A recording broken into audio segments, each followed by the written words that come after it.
Hey everybody, Tim Charron here. I teach singers, songwriters, and bands how to book great gigs and explode your music career. So we are talking about getting your very first gig. Okay, I want to thank everybody for all the comments and the overwhelming support that I've been getting through the podcast and on the YouTube channel.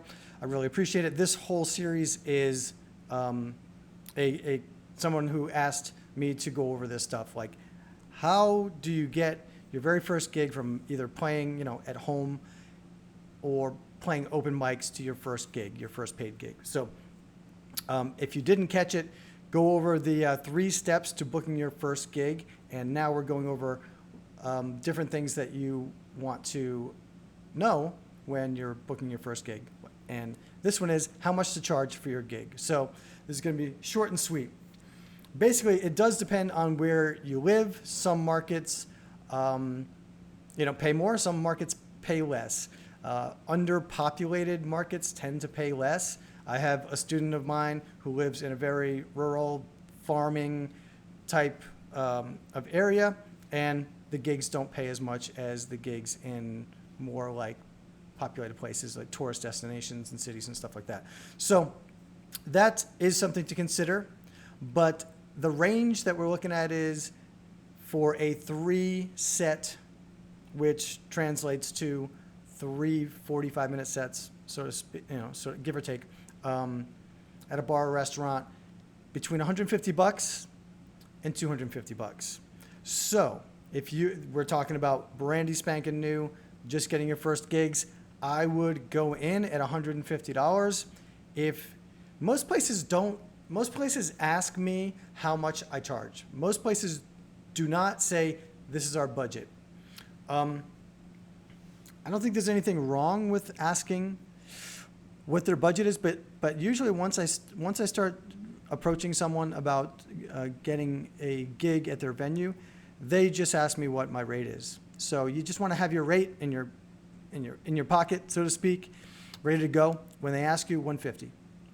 And that's $50 an hour to sit on a bar stool and play some music. So it's not bad at all. Plus, you put the tip jar out. Plus, you watch my videos on how to monetize more aspects of each and every gig. So tip jar. Then you add merch. Then you add BMI Live or ASCAP on stage where you get paid. You get money sent directly to your bank account for playing your songs at these gigs. That one's amazing.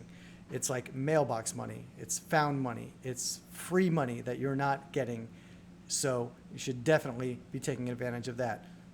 And live streaming and accepting tips online while you're doing an actual paid gig. Now, when you're doing your very first gig at a venue, I wouldn't add a complication to it and do a live stream.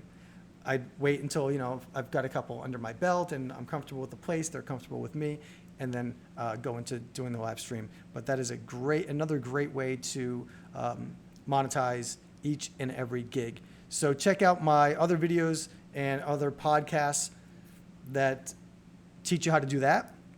And, let me know if you have any other topics that you want me to go over, because this is great. I'm having a blast with it because they're coming from the listener or viewer, and it's great for me because I am getting to understand exactly what you want to have covered and what you want to learn. So it's a win-win.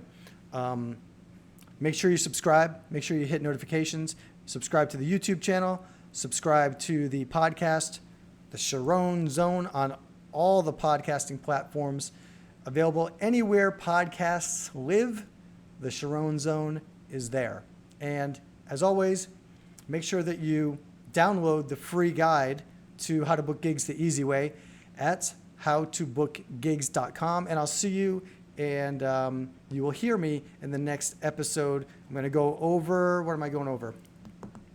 Sound system. What to do for a sound system when you go to play these bar and restaurant solo or duo gigs. All right, I'll see you then.